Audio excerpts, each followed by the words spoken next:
Hey, my brothers, I want to talk to you about healing after heartbreak. A lot of times we think about women are the ones who struggle with heartbreak, but if we're real, it's really us. I mean, we're the ones that can have a bad relationship and decide never to date again, never to get married again. And I want you to get married. I want you to get in committed relationships. I want you to trust them. I want you to do well. And I want you to want to get married. But I have to address how to get over heartbreak. I've been there. I get it. And I'm so glad that y'all told me to do this video. Y'all said, listen, we want marriage. We want more money. We want to build better communities. We want to keep families together. We want to build families. We want the health benefits of being with a wife. We want the friendship piece. We know that being in relationships helps us to live long. We want all that, but we don't want the pain. I got it. Let me give you three tips to help you heal from heartbreak so that you don't miss your blessing of a healthy relationship and marriage. And a lot of men feel this way. You are not alone. All right. So, number one, I want you to reframe the narrative that your pain has a purpose.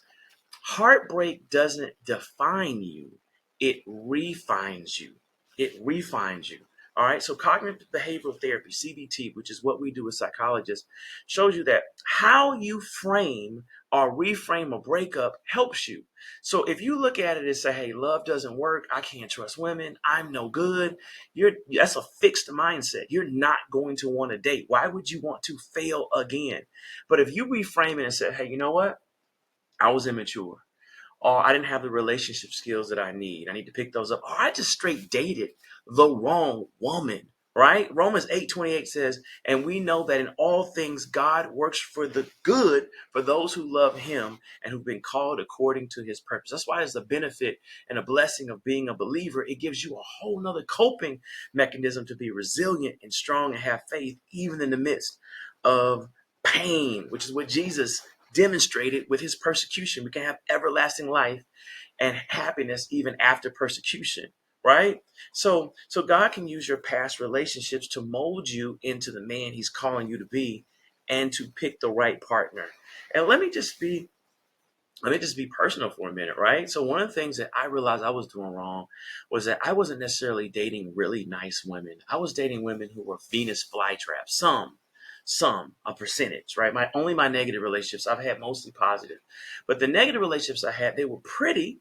All right, like a Venus flytrap looks like a pretty flower, but when we get into confrontation, boy, they'd open up and they bite. So I decided I was only going to date Disneyland nice women. If you weren't nice all the time, even in conflict, I wasn't going to date you. So I would assess that first. Second thing I changed was that I was only going to date helpers, healers, and fixers. That's who I am. I got tired of dating people who needed help, people who needed to be fixed, people who were resistant to change, people who weren't community builders. They were kind of into themselves. So I said, let me date someone with similar characteristics. And that's what I have in my wife. She is a mother hen of other women. She is nice. All right. So y'all get it? So I'm a healer dating a healer. And y'all know healers and helpers, we struggle with that. Right. Sometimes we take the work home. All right. Third thing I did was I said, I need someone who's grounded in their word, right? What I noticed is a lot of people said they were believers, but when we would get into it, I was the only one in my word. I was the only one repenting. I was the only one praying. I was the only one fasting. I was the only one on the prayer call. Meanwhile, my partner was not having that same resolve. So I said, let me get someone who's also on the track. Christian. That doesn't mean we're trying to be Christ-like, not perfect, but someone's trying to make perfect adjustments. All right, you got it. That was my reframe. But let me give you the second tip. Second tip is emotional resilience through brotherhood and healing in community. Well, what does Proverbs 27:17 say? As iron sharpens iron, one man sharpens another. Brothers, you need to get men in your life who can pour into you to help you to refine, to help you to build, to help have self-esteem. What we tend to do is have isolation. All right, the word also says plans fail due to lack of counsel, but with many advisors, they succeed. I believe that's Proverbs 15:22. So think about it. A king has advisors. A really important person always has people around them, right? So, brothers, I'm giving you an invitation to bring wise counsel into your life. You brought an attorney in if you got a divorce. You brought in a parenting expert. You brought in an accountant, right? Why not bring in a healer? Why not bring in an encourager? Why not bring in a restorer, a relationship coach, whatever it is, a psychologist, all right? Or just use your network, not only of men, but also women who can build you up so that so you can heal in community. So that way you don't take that heartbreak and allow that heartbreak to determine your future. First of all, just from a resilience standpoint, you really think I'm gonna let pain from the past stop me from my future blessings? I'm just too strong for that. Same thing in the gym. You think I'll let an injury from last year stop me from lifting weights? You think I'm gonna let a business failure from 2 years ago stop me from iterating and putting out better products? I'm not gonna do that. I'm too resilient. Brothers, I invite you to do the same thing with resiliency when it comes to relationships. Don't let Tasha from the past stop you from your blessing of Beyonce and whomever you're going after, right? Or Serena, whomever it is, whoever you're, I'm not gonna let that happen. You broke my heart then. I'm not gonna let you break my heart for the rest of my life. That's not strong. That's not G. That's not masculine. All right. We need to heal. And then number three, all right, we need to trust and date with purpose. We need to seek a woman of character. See, a healed man chooses love based on values, not just good looks, not just chemistry, right? Not just someone who's fine. All right. And so psychologists emphasize that successful relationships are based on finding shared values, not just attraction, right? Proverbs 18:22 says, he who finds a wife finds a good thing and gains favor in the Lord. That means that when you meet this woman, she is good before you even met her. And then she's going to be good to you and for you. You're going to reciprocate and you're going to gain favor in the Lord. You're going to come up. You're going to be on the come up because you found a woman of character, a Proverbs woman. You get what I'm saying? Proverbs 31 woman. You get what I'm saying?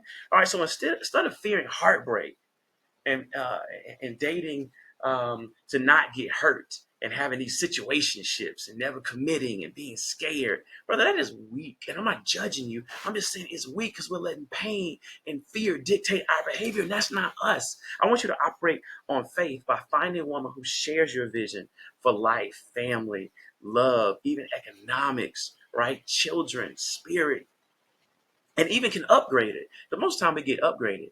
Don't get me right. People know they're like, bro, you look younger every year. It's because my wife is always introducing things she needs me to do.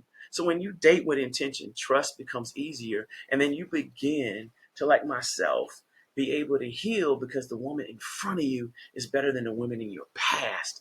Don't let the women or men in your past, and the ladies are watching this too, dictate and stop you from the faith and the blessings that God has for you in the future. The devil's attempt is to get you before you start getting confident in loving relationships, man. And I know you're confident in your business. You're confident in your body, your physique. You're confident in your mind, right? You're confident in the different skills that you have, your athleticism, your ability to think, right? But in love, he's going to stop you in the area that's going to be the biggest blessing. So recognize that attack is going to come early so it can discourage you not even to try.